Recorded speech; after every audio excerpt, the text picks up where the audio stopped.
predicólicos. ¿Qué onda con el arte de la predicación? Algunos de ustedes, me imagino, son predicadores, otros son aspirantes, otros son fans de las predicaciones o de los predicadores, y todos los cristianos hablamos, pensamos, meditamos en predicaciones. Pero hoy yo quiero que revisemos algunos mitos respecto al arte de la predicación, y cuando anuncié este live en particular, incluí la palabra estrategas, porque creo que esto no solamente es importante para aquellos que son fans de la predicación o utilizan el don de la predicación, sino que lo voy a tratar desde la perspectiva de la estrategia de la iglesia. Para, como dijimos en el live pasado, ser eficaces y no solamente afectivos en nuestro cumplimiento de la misión que Dios puso en nuestras manos. En palabras de Jesús, que vayamos y hagamos discípulos de Él. Muy bien. Y voy a empezar con algunas ideas simples, pero que desmitifican algunas ideas equivocadas o nociones equivocadas que tenemos respecto a la predicación. Estas ideas te van en ningún orden en particular, aunque hay cierta secuencia. Empiezo por las más simples. La primera es: no fue el método más usado por Jesús. Y ya con eso tenemos suficiente para reflexionar. ¿Cómo? La predicación como metodología no fue la metodología que Jesús usó más seguido. De hecho, tenemos 3 años de ministerio en el caso de Cristo. A través de los evangelios sabemos que por 3 años se estuvo dedicando específicamente a hacer discípulos, a comandar su proyecto de discipulado, y sin embargo le conocemos un solo sermón, o a lo sumo, según como leamos, 2 sermones. Y aún algunos eruditos señalan que eso que conocemos como el Sermón del Monte no fue un sermón, sino que simplemente él iba conversando con los discípulos, pero como en ese entonces estaba en la época o la temporada de hacer muchos milagros, la gente se agolpaba. En una ocasión anterior les había dado de comer. Imagínense que cuando hay comida gratis la gente se junta, y si encima hay milagros, más curiosos se juntan. La gente se había juntado alrededor de Jesús y entre todos iban repitiendo lo que él les decía a los discípulos. Esa es una teoría. Pero pónganle que no, que lo que tenemos allí es como si fuera una cruzada moderna. Jesús da un gran discurso y hay una multitud que escucha.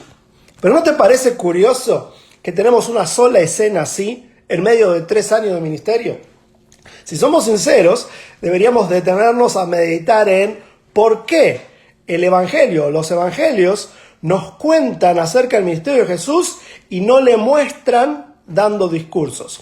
Obviamente porque no fue la metodología que más utilizó.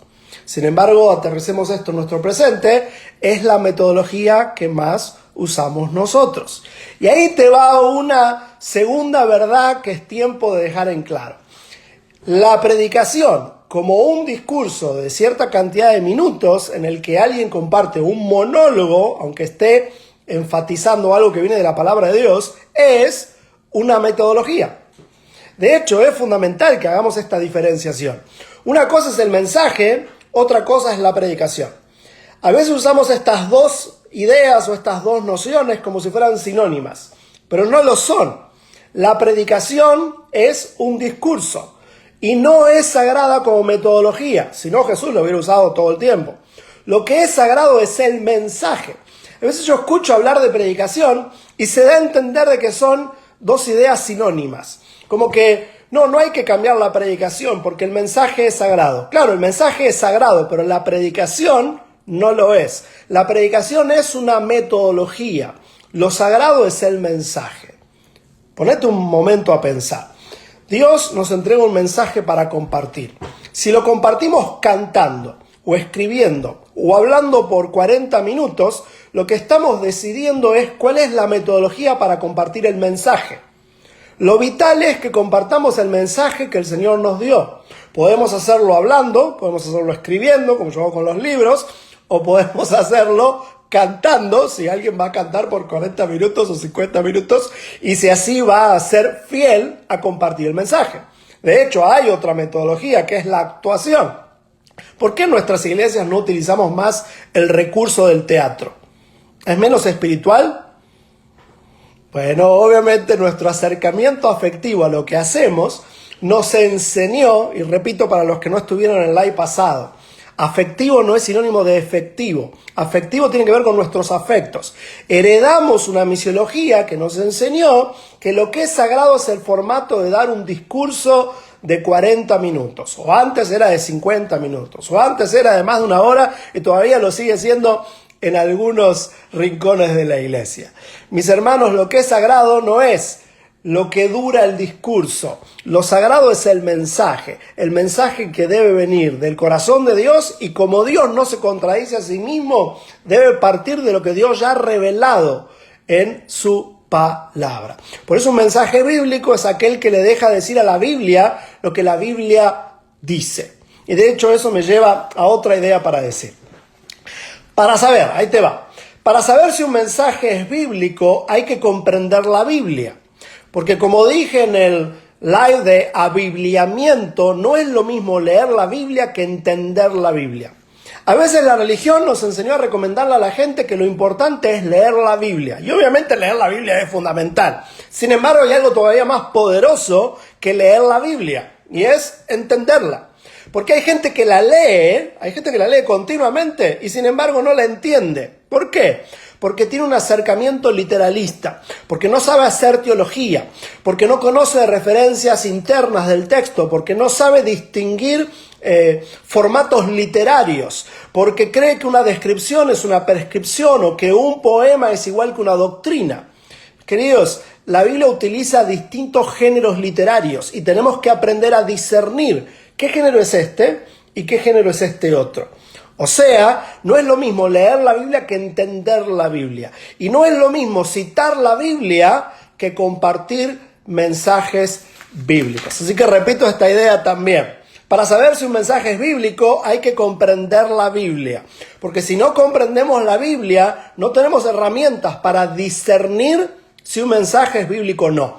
Por eso es que el grueso de la gente, el pueblo por así decirlo, muchas veces cree que un mensaje es bíblico solamente porque cita versículos o cita historias de la Biblia. Y como se cita una historia de la Biblia o se repiten algunos versículos, asumimos ese mensaje es bíblico. Bueno, ahí te va otra noticia. Un mensaje o una predicación, mejor dicho, puede tener un montón de versículos, puede hacer alegorías con historias de la Biblia y ser completamente antibíblico, porque no está diciendo lo que el mensaje decía originalmente. Por ejemplo, le hace decir al texto lo que nunca le quiso decir a los lectores originales. Te doy un ejemplo. Por ejemplo, las cartas de Pablo, que fueron escritas a los Efesios y a los Corintios, no pueden decir o querer decir algo hoy que no le quisieron decir a los Efesios o a los Corintios. Obviamente hay que hacer una contextualización de qué quiso decirle Pablo a los Corintios y a los Efesios para trasladar ese mensaje al hoy. Por eso es que siempre hay nuevas versiones de las traducciones bíblicas, porque el lenguaje es un elemento fluido de la cultura y va mutando con el uso de los pueblos. O sea, hay un montón de variables para estar seguros que un mensaje es bíblico, pero nunca va a contradecir lo que quiso decir originalmente. Ahí les va otra y respondo preguntas porque veo que hay un montón de mensajes. Y saludos a todos los que me hablan por ahí. Que un mensaje use versículos o alegorías bíblicas no le hace bíblico. El anterior, para saber si un mensaje es bíblico hay que comprender la Biblia, porque una cosa es leer la Biblia y otra cosa es saber leerla. Otra, la predicación y el mensaje no son sinónimos, son dos cosas diferentes. El mensaje es lo que Dios quiere que compartamos. La predicación es, si estuviéramos en el ámbito académico, lo llamaríamos clase magistral. Si estuviéramos en el ámbito artístico, lo podemos llamar monólogo, o en el ámbito político lo podemos llamar un discurso. Eso es una predicación. En el ámbito religioso así llamamos al compartir un mensaje en un formato discursivo. Pero eso no es lo sagrado es el mensaje. Y hay distintas metodologías para compartirlo. Ahí les va otra. Bueno, no, prometí que iba a responder preguntas. A ver, ¿qué veo por aquí? El contorno de todo el versículo. Claro que sí, hay un dicho, ustedes lo conocen, que dice: un texto fuera del contexto es pretexto para hacerle decir al texto lo que no quiere decir. Por eso insisto, siempre debemos partir de qué quiso decir esto en los originales, a quienes les fue escrito esto, qué quiso decir originalmente, porque eso tiene que ver con el meollo de lo que quiere decir para mí. Si no, uno le puede hacer decir a la Biblia cualquier cosa.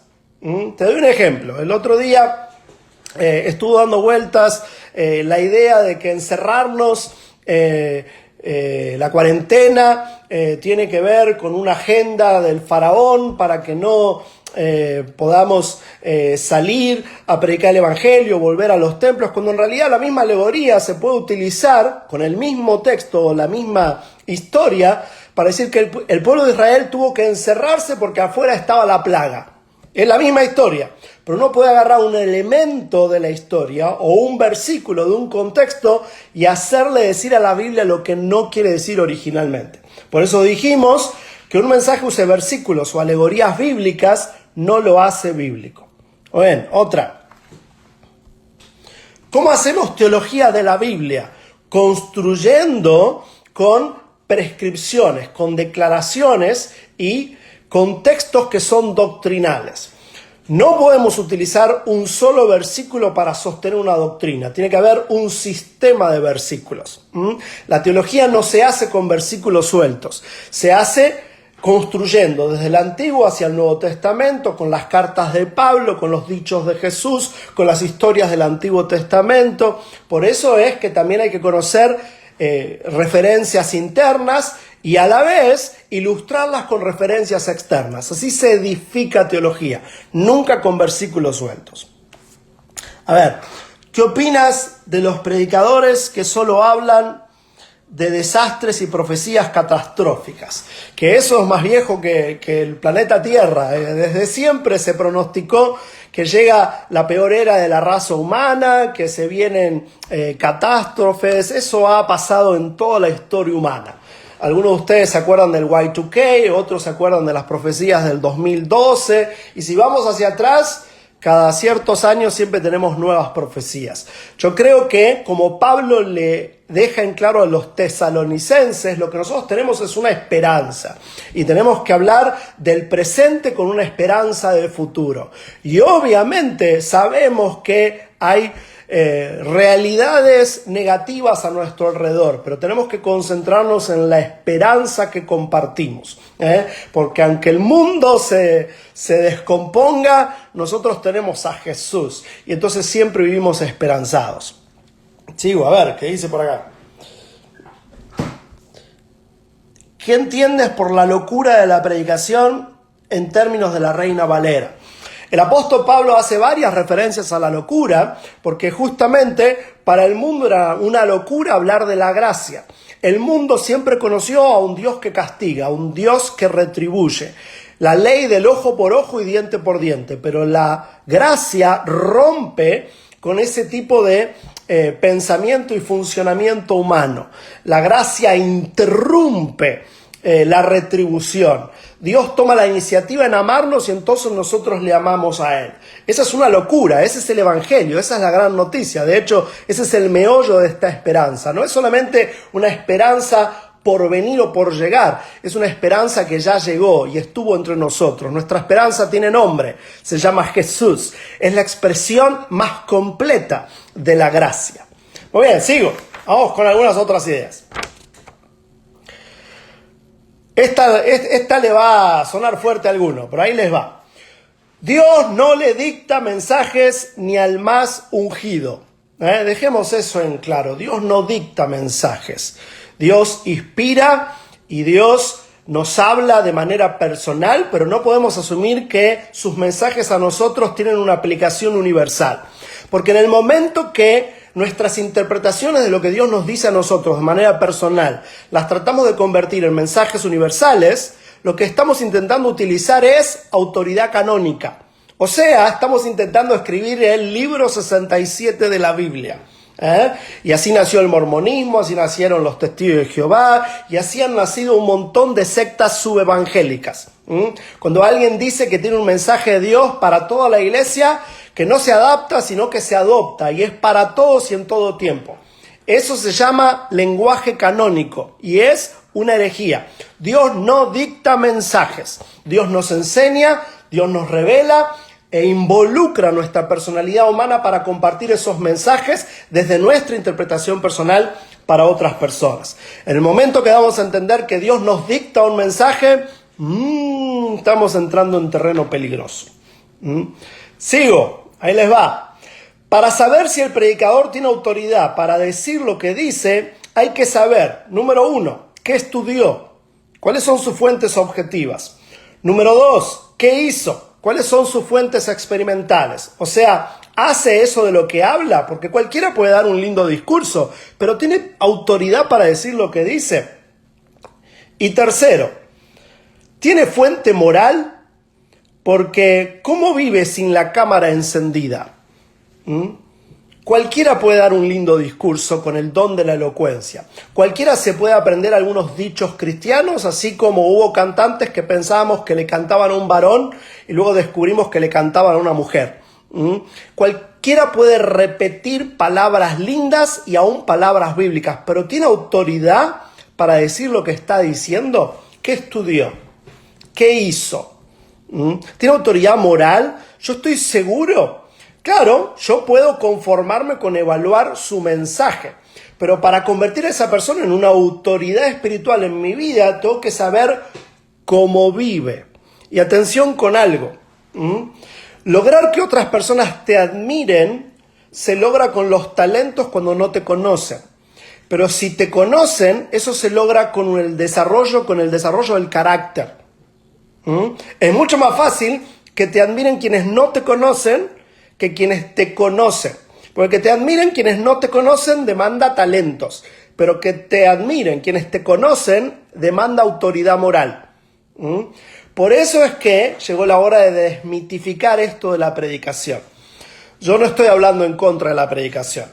Creo que es una herramienta poderosa, pero la tenemos que poner en su lugar, porque hay otras herramientas. Y además, porque tiene el peligro de que cuando la ponemos por encima de otras herramientas, asumimos que las personas que la utilizan bien son más espirituales que los que no la utilizan bien. Yo, por ejemplo, me crié en una iglesia donde había varios pastores, y había un pastor que visitaba a todos los enfermos, que era amorosísimo para dar consejos, que era una persona increíblemente sabia, pero que no era bueno para dar el discurso que llamamos predicación. Y tristemente, para mi adolescencia, me di cuenta de que no lo tratábamos como tan espiritual como otro pastor que era bueno para los discursos, aunque ni visitaba a los enfermos, aunque no tenía un buen carácter. Bueno, ese es uno de los efectos colaterales negativos de poner la predicación discursiva por encima de otros dones y talentos. Pero sigo, me imagino que más de uno anda choqueado y sorprendido con lo que estoy diciendo. Otra idea importante. Que el mensaje te guste no significa que te bendice, porque te puede decir lo que ya querías escuchar. Yo a veces me encuentro con gente que comenta, wow, qué bendición ese mensaje, porque el mensaje lo que le dijo es lo que estaban esperando escuchar. Mirá cómo te gusta lo que te voy a decir. Mirá este mensaje, qué poderoso es. Tú eres bendecido, Dios te eligió, Dios va a hacer milagros contigo. En este momento desato una unción de millonario en tu vida, te vas a llenar de dinero, vas a ser una persona exitosa. Todas las personas que te han criticado te van a pedir perdón. El día de mañana el mundo reconocerá que serás una persona increíblemente valiosa. ¿A quién no le gusta escuchar ese mensaje? A todos. Y uno puede decir, bueno, yo estaba necesitando eso. Todos necesitamos estímulo, pero cuidado, que un mensaje te diga lo que quieres escuchar no significa que te está bendiciendo, porque en algunas ocasiones necesitamos estímulo y en otras ocasiones necesitamos ser corregidos. El problema está en el desequilibrio, porque tenemos que animar, claro que sí, tenemos que estimular a la gente, claro que sí, pero también tenemos que corregir lo que está equivocado. Cuando las cosas están mal hay que decirlo, porque un padre amoroso disciplina. No es que anda criticando y anda condenando para demostrar que él es más santo, no, ese es otro extremo. Pero cuidado con esas personas que solamente están tirando elogios. Porque claro, suelen ser populares porque a todos nos gusta escuchar elogios, pero no siempre necesitamos elogios, a veces necesitamos corrección. Otra, la elocuencia no es sinónimo de unción. Que alguien predique bien no le hace más espiritual. Hay monologuistas que pueden aprenderse textos de memoria por varios minutos y los pueden decir con una facilidad increíble y de hecho si hicieran eso con un lenguaje evangélico, probablemente creerías que están predicando, porque realmente lo pueden hacer. Pero eso no es sinónimo de espiritualidad. La verdadera espiritualidad tiene que ver con lo que Pablo le dice a los Gálatas, el fruto del Espíritu Santo: amor, paz, mansedumbre, templanza, dominio propio, fe, gozo. Ese es el fruto del Espíritu Santo en nosotros. Una mala interpretación de ciertas palabras de Jesús nos han hecho llegar a la conclusión de que si alguien predica bien es porque es muy espiritual. ¿Cuáles son esas palabras? De la abundancia del corazón habla la boca. Pensamos, si alguien habla lindo es porque tiene el corazón abundante. Pero otra vez hay que ir al texto bíblico y no hay que sacar un texto fuera del contexto. ¿De qué está hablando Jesús en ese texto? No está hablando de los discursos. Está hablando del trato interpersonal. Está hablando de la actitud de las personas para con otras personas. Porque dar un discurso de 1 hora lo puede hacer cualquier persona con elocuencia. Pero de la abundancia del corazón habla la boca en lo cotidiano. En cómo te refieres a otras personas. Cuando nadie te ve, cuando estás abajo del escenario. O sea, en otras palabras, la verdadera espiritualidad tiene mucho más que ver con el backstage que con el stage. Vamos con otra pregunta. A ver. ¿Es importante estudiar teología? Es vital estudiar teología. Es disparatado dar la idea de que es espiritual no estudiar teología. ¿Qué es la teología? La lógica acerca de Dios. Yo quiero saber más acerca de Dios continuamente. Yo necesito continuamente saber más teología. Así que por el amor de Dios, estudia teología y aléjate de cualquiera que te diga que la teología va a pagar tu vida espiritual. Eso es una reverenda estupidez diabólica que ha lastimado muchísimo a la iglesia. Consejo para alguien que inicia. Ama al Señor por sobre todas las cosas, ama a tu prójimo como a ti mismo y en base a eso trata de servir a los demás. Y si te estás refiriendo al don de la predicación, toma cursos para hacerlo mejor. De hecho, miren qué interesante. Esta semana estamos empezando 4 cursos nuevos en el Instituto ESES 25. Uno tiene que ver con inteligencias múltiples, porque distintas personas aprenden de distinta manera y por eso necesitamos distintas metodologías para enseñarle a distintas personas. Ahora vuelvo a las preguntas. Otro curso es de discipulado online. Es el que empiezo mañana con el pastor Howard Andrejol. Porque lo que Jesús nos llamó a hacer no es a dar discursos, sino a ser discípulos. Pero a la vez, el discurso, el arte de la predicación, es una técnica de comunicación. Y tenemos también un curso de comunicación que va a dar el pastor Gustavo Falcón de México. Así que no estoy diciendo que no es importante la predicación. Tenemos que mejorar el arte de la predicación. Lo que no tenemos que hacer es poner la predicación en un podio por encima de otras metodologías. Porque eso nos ha lastimado en varios niveles. Que alguien predique bien no le hace más espiritual. Por eso lo más importante es dejar en claro que lo que necesitamos es el fruto del Espíritu Santo primero. Y luego mejoremos el uso de nuestros talentos y de nuestros métodos. Por ejemplo, el arte de la predicación. Sigo. Otra idea importante para dejar en claro. Que le guste un mayor número de personas no significa que es cierto y menos que es bíblico. No es un concurso de popularidad. De hecho, la popularidad, ya dije esto en otros lives, es un filtro de la realidad muy, pero muy mundano. El creer que algo es más valioso porque es más popular, de lo que nos habla es de dónde está la gente, no de cuál es el valor de una persona o una habilidad. Por ejemplo, un mayor número de personas cree que ser futbolista es más valioso que ser médico. Pero en la vida práctica un futbolista corre atrás de una pelota y el médico salva vidas. Entonces la escala de valores del mundo determina qué es más popular o no. Ese no es un filtro sabio para un cristiano maduro. Muy bien, vamos con otra. Esta va a choquear a varios. Se puede ser un gran predicador y un líder mediocre al mismo tiempo. Repito esa. Se puede ser un gran predicador y un líder mediocre al mismo tiempo. Si ustedes me preguntan, ¿qué necesita más la iglesia? ¿Grandes predicadores o buenos líderes? No tengo lugar a duda de que lo que necesita la iglesia es mejores líderes. mejores administradores, gente que potencia a otras personas, no mejores discursistas o monologuistas. No tiene nada de malo, obviamente, si vamos a comunicarnos a través de la predicación, prefiero escuchar a un buen predicador que a un mal predicador. Pero atención con esto, un pastor es mucho más un líder que comanda voluntades, que gestiona emociones y que convoca personas para sumar a la causa, que simplemente alguien que da un buen discurso. De hecho, yo conozco algunos muy buenos predicadores que son muy malos líderes.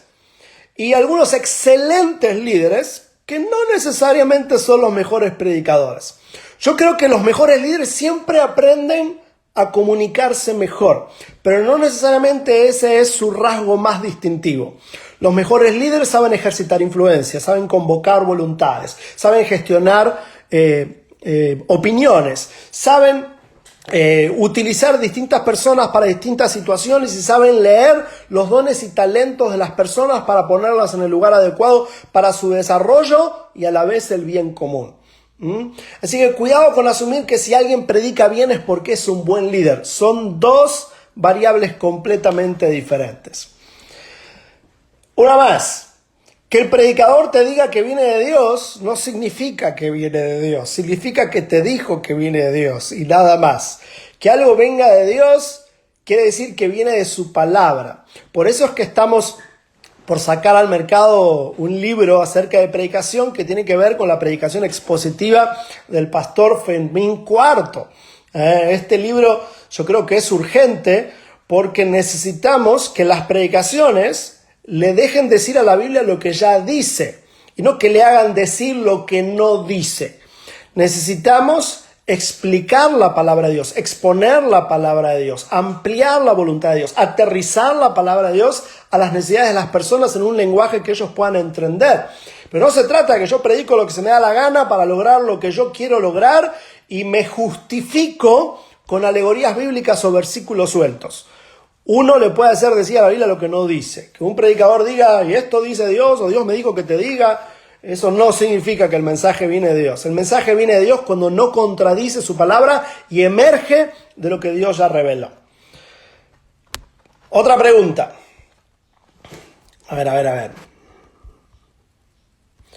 No escuché bien el tema de las obras de teatro. Ahí va de nuevo. El teatro es una metodología de enseñanza o para compartir un mensaje que es una metodología fabulosa. Sin embargo, la tenemos subdesarrollada.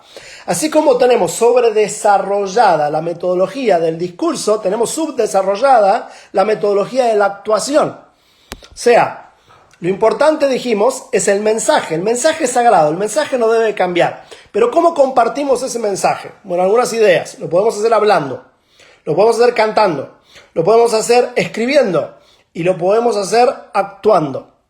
Hay mucho más para decir. A mí me da entre risa y enojo cuando veo en algunas congregaciones que el teatro, por ejemplo, es utilizado o subutilizado, pero utilizado en algún evento especial de tanto en tanto como ilustración, pero siempre después tiene que venir el discurso, porque si no, no fue suficientemente bíblico. Otra vez, lo bíblico tiene que ver con compartir lo que dice la Biblia y se pueden utilizar distintas metodologías para hacerlo. De hecho, esta es la idea final. Una predicación es un discurso, un monólogo o una clase magistral y como método pedagógico es incompleto. Y por eso la iglesia sería mucho más fuerte si tuviera mejores discipuladores que predicadores. Si todavía no leíste mi libro Liderazgo Generacional, léelo pronto, compartilo con tus pastores, compartilo con otros pastores, compartilo con tus líderes, con tu equipo de liderazgo si eres pastor. Ahí te vas a encontrar con un pentágono. Cuando estudié neurociencia y a través de la lectura y de la experiencia que Dios me ha permitido a través de los años, pude trabajar en este pentágono del aprendizaje. Hay zonas neuronales. Hoy sabemos que recién internalizan conocimiento cuando hay interacción o cuando utilizan la creatividad o cuando pueden poner en sus propias palabras lo que están escuchando. Sin embargo, la metodología de la predicación no nos permite nada de eso. Por eso es que tenemos que aprender a involucrar otras metodologías de pedagogía bíblica. necesitamos otras avenidas para acompañar a la gente a la madurez en Cristo. No podemos tratar de arreglar todo con discursos semanales. Yo a veces miro algunos líderes cristianos y pastores, y no se me ofenda a nadie, digo esto con amor y misericordia porque soy parte de la misma iglesia que todos ellos, pero no vamos a llegar demasiado lejos si la mayoría de nuestros líderes son youtubers con un decorado de iglesia. Si yo hago un video de YouTube con un decorado de iglesia, eso no me hace pastor, me hace un comunicador que hizo un video o que dio un discurso. Necesitamos pastores que acompañen a las ovejas, que las nutran, que las curen.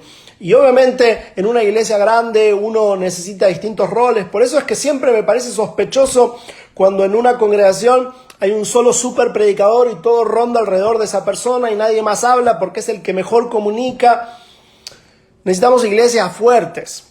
Y para eso tenemos que utilizar todos los dones y talentos que Dios nos dio. Y necesitamos respetar mejor su diseño, entendiendo que hay gente que aprende de manera auditiva, hay gente que aprende de manera visual y sobre todo hay gente que aprende de manera afectiva. Así como aprendimos nosotros, que hemos aprendido muchas cosas sin cuestionarlas, simplemente porque las aprendimos de gente en la que confiamos. Bueno, ahora usemos eso a nuestro favor. Acerquémonos a las personas, sobre todo a las nuevas generaciones. Necesitamos pastores con olor a oveja, más que con olor a micrófono. Necesitamos acompañar a las personas a la madurez en Cristo. Los niños, preadolescentes, adolescentes y jóvenes de nuestras iglesias van a llegar a la adultez como sea. ¿Por qué? Porque envejecer es obligatorio. Pero madurar tiene que ver con las decisiones que toman. Y nosotros tenemos que facilitar que tomen mejores decisiones. Si podemos facilitar eso a través de un buen discurso semanal, seguirlo haciendo. Pero hay otras maneras, y de hecho hay otras maneras mucho más efectivas que simplemente dar discursos. Les hago una confesión. ¿Por qué me animé a usar este tema en este live? Algunos de ustedes, hay gente por ahí que me considera elocuente, así que yo no estoy tirando piedras desde la ventana de enfrente. De hecho, probablemente lo que estoy diciendo juega en mi contra, porque soy conferencista y me invitan a dar discursos. Aunque yo diría y aclararía que lo que yo hago mayormente es dar conferencias de entrenamiento y no discursos. Yo no soy un predicador de domingo. Doy a veces predicaciones en las iglesias porque amo a la iglesia y quiero servir a la gente, pero eso no es en lo que me concentro. Yo me concentro en equipar líderes y doy conferencias. Pero el punto es que la iglesia no es un centro de conferencias. La iglesia es una comunidad, una familia a la cual pertenecer. Y por eso tenemos que aprender a priorizar las relaciones interpersonales, el pastorado y el discipulado. Por eso es que también te vuelvo a animar a que te conectes al curso de discipulado online que vamos a empezar con el pastor Howard Andrejol en el Instituto ESES25 y a todo lo que estamos haciendo.